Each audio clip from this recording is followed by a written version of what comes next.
Bonjour à tous, je m'appelle Livia, je travaille dans l'équipe digital et médias au global chez Danone Dairy. Dairy, c'est les produits laitiers et les produits à base de produits végétaux.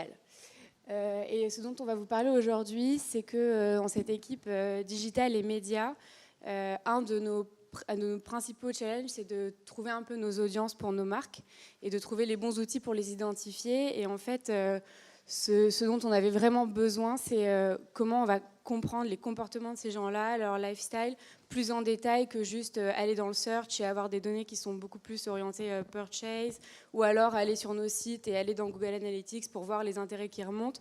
Et donc ce qu'on va vous présenter là, c'est en quoi l'outil Profiler de Synthesio nous a aidés à identifier mieux nos audiences. Bonjour à tous, du coup je m'appelle Nicolas Baudéan, je suis Regional Account Manager chez Synthesio et on a effectivement accompagné Danone dans sa compréhension de ses consommateurs au travers de Profiler, notre outil d'audience profiling. Donc c'est plus un secret aujourd'hui pour personne ici dans la salle, il faut évidemment écouter ses consommateurs pour les comprendre. Et du coup, l'idée aujourd'hui c'est de vous présenter le dispositif que l'on a mis en place avec Danone, Profiler. Aujourd'hui, le problème qu'on rencontre, c'est que tous, ici, on ne s'exprime pas sur Internet, donc on ne prend pas tous la parole. Le deuxième problème qu'on rencontre, c'est que ceux qui prennent la parole vont avoir des langues différentes et ne vont pas forcément s'exprimer directement, de manière explicite, devant les marques.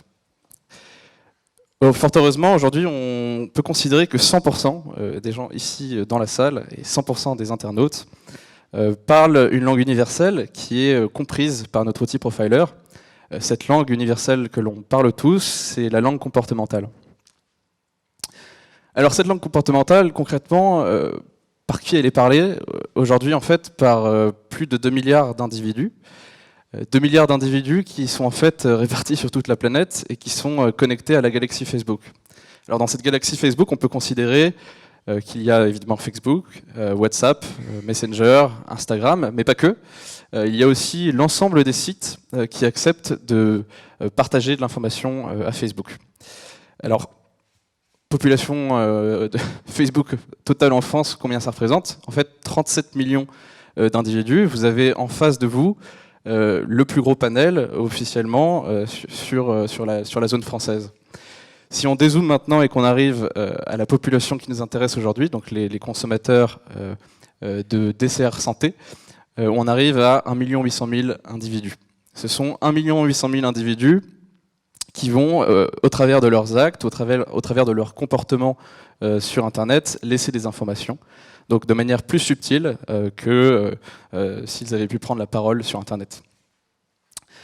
Alors on comprend bien aujourd'hui quand on s'appelle Danone et qu'on a une quarantaine de marques sur une vingtaine de pays et plusieurs tribus par marque, on comprend bien l'importance d'industrialiser ou en tout cas de rationaliser cette approche de profiling de ces audiences. Lorsqu'on a plusieurs centaines d'audiences, il faut pouvoir amener de la technologie pour à la fois objectiver les informations qu'on reçoit, mais aussi livrer de manière industrielle les différents interlocuteurs qui vont avoir besoin de ces informations. Alors concrètement, ces données, quelles sont-elles? En fait, on peut considérer qu'il y a deux types de données comportementales. Les premières, en fait, sont assez explicites. C'est en fait finalement l'ensemble des informations qui vont être déclarées haut et fort par les différents internautes. Donc finalement des likes, des partages, des interactions, qui sont des éléments qui sont significatifs, explicites et qui vont témoigner aux marques témoigner aux marques d'un intérêt spécifique pour une marque donnée. Deuxième type de données, des données qui sont là pour le coup plus implicites. Et donc on va là avoir plus des comportements de navigation, des historiques d'achat, des comportements de lecture. Rester plusieurs secondes sur une page de Danone, c'est significatif. Et donc ces données comportementales, jusqu'à aujourd'hui, elles étaient utilisées finalement pour un usage très opérationnel, un usage de retargeting. Aujourd'hui, Facebook consolide et agrège toutes ces informations pour que les marques puissent vendre plus, tout simplement, et puissent pousser les publicités au bon endroit. Aujourd'hui, nous, on twist cet usage, et donc on est les premiers à le faire, on twist cet usage pour un usage beaucoup plus planning et beaucoup plus stratégique, c'est-à-dire qu'on va mettre à plat toutes ces données, on va en fait ouvrir le capot concrètement et voir ce qui se passe. Et on va en tirer des insights. Donc, on peut considérer aujourd'hui que Profiler chez Danone est une sorte de social traducteur, dans le sens où notre outil Profiler va comprendre ces données comportementales, on va comprendre la langue universelle qu'on parle tous, pour les traduire en insights. Donc, c'est-à-dire en des éléments très concrets qui vont être compris par les interlocuteurs au sein de Danone. Si je suis un média planner, je vais recevoir une liste de médias. Si je suis un responsable événement, je vais recevoir une liste d'événements, par exemple.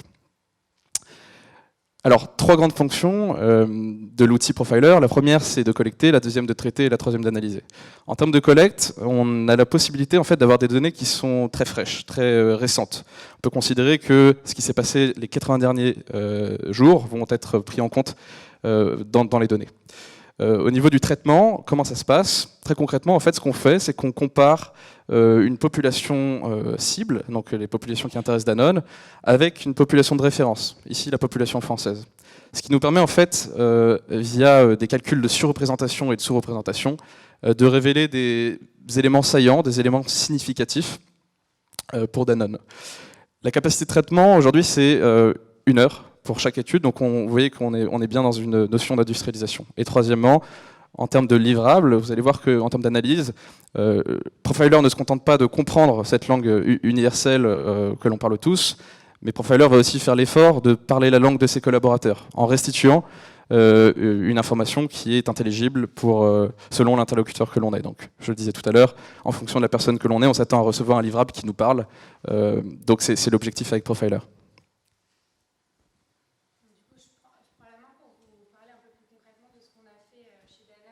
Donc, en fait, on est parti de l'insight qu'on avait en interne qui est assez important et qui est assez challengeant, c'est qu'on a une catégorie parmi les yaourts qu'on appelle indulgence.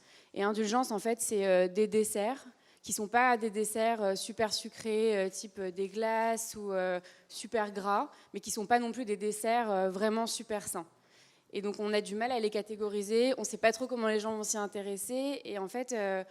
du coup, on a du mal à identifier nos audiences, en fait. On ne sait pas si les gens recherchent plus un snacking un peu healthy pendant la journée ou s'ils vont chercher un dessert pour, je sais pas, se faire plaisir vers minuit. Et donc, l'intérêt d'avoir fait le pilote sur ce sujet-là, c'est qu'en fait, on a identifié... Ouais. C'est qu'en fait, on a identifié une cible dans l'outil Profiler où on a dit on va aller voir qui sont les gens qui sont derrière... les gens plutôt gourmets, donc qui aiment les bonnes choses, les gens qui sont aussi sur le healthy lifestyle et les gens qui aiment les desserts. Et en fait, on a fait des « et » entre les trois pour essayer de croiser ces informations. Et derrière, on a dit, bon, bah, quels sont les comportements de ces gens-là, en médias, comment ils se comportent, etc.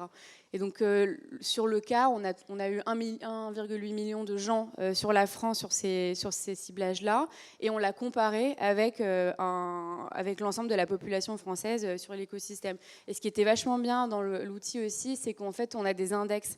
Donc, vous n'avez pas juste des volumes de gens qu'on ne peut pas trop comparer, c'est des index par rapport à la population.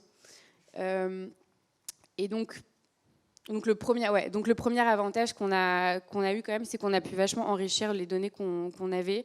En fait, il y a plusieurs catégories. On a pu aller voir en détail les comportements des gens, leur façon de vivre, leur comportement d'achat, leur comportement média. On est resté aussi un peu sur le socio-démo, même si on essaie de pas trop se focus sur le socio-démo, mais on a quand même l'information. Et donc ça nous a quand même permis de beaucoup plus détailler l'audience de ces gens-là qui sont desserts santé. Ensuite, le deuxième atout qu'on a pu identifier, c'est qu'on peut les segmenter. Et ça, c'est assez bien. C'est qu'en fait, au-delà d'avoir un dashboard assez lisible, c'est qu'en fait, on peut faire des extracts Excel avec des listes entières d'intérêts qui aident à cibler. Et donc, ça permet de faire des audiences super segmentées et super précises sans avoir à faire des recherches nous-mêmes ou à être un peu dans l'intuition. C'est des données qui sont réelles et super pragmatiques. Donc, c'est vraiment facile à utiliser. Et le troisième intérêt qui était vraiment, vraiment important chez nous, c'est que malgré le fait qu'on bosse avec plein d'agences médias dans tous les pays, on a beaucoup de mal à aller dans le détail du type de comportement média que les gens ont. Donc souvent, on se retrouve avec des plans médias où il y a, je sais pas, Insta, Facebook, Snapchat, et puis des budgets associés, et puis on ne va pas dans le détail de, mais en fait, c'est quoi la page Facebook avec qui on peut collaborer, c'est quoi le publisher avec qui on peut faire un deal direct, c'est quoi même la chaîne télé en détail avec qui on peut vraiment faire une pub. Et ça permet de le faire parce qu'en fait, il y a des listes entières qui sortent de médias super précis. Et donc pour vous donner quelques exemples sur la connaissance client, on s'est rendu compte que dans dessert et santé, il y avait des gens qui sont plutôt dans la méditation, qui sont dans la spiritualité. Alors improbable en fait, d'imaginer ça, mais en fait c'était le cas, c'est juste ressorti. Donc il n'y a pas vraiment de jugement derrière. En fait, c'est des données qui sortent. Donc juste on dit we don't know what we don't know, quoi. Donc on apprend, on applique et puis on dit ok, voilà, ça surindexe comme ça. On a aussi vu que ça over-indexait pas mal sur les femmes, sur les 18-34 ans, que les médias, il y avait pas mal de shows télé en live, type Top Chef. Bon, ça, c'est pas une grande surprise, mais au moins on le sait. Et plein de types de données comme ça, les données d'achat par exemple, sur des marques qui over-indexaient pas mal. On s'est retrouvé avec Méline, qui est une marque de Danone, mais c'est une marque de baby-food. Et donc là, on s'est dit, peut-être que du coup, c'est les mamans qui peuvent être intéressées par ce type de produit. Weight Watcher aussi, qui est pas mal ressorti. Et ça va même jusqu'à des événements, en fait, les festivals où ces gens vont. Et donc là, on peut penser à des collabs, à faire des trucs hyper sympas, même avec des influenceurs. Et autre atout qui est assez cool pour nous, même si en médias, on est dans les équipes, la manière dont c'est structuré, on n'est pas trop côté créa. Et on a un peu du mal à faire ça, mais ce qui est bien avec les données qui sortent, c'est qu'on a vu par exemple les saveurs que ces gens aiment bien, les produits qu'ils consomment.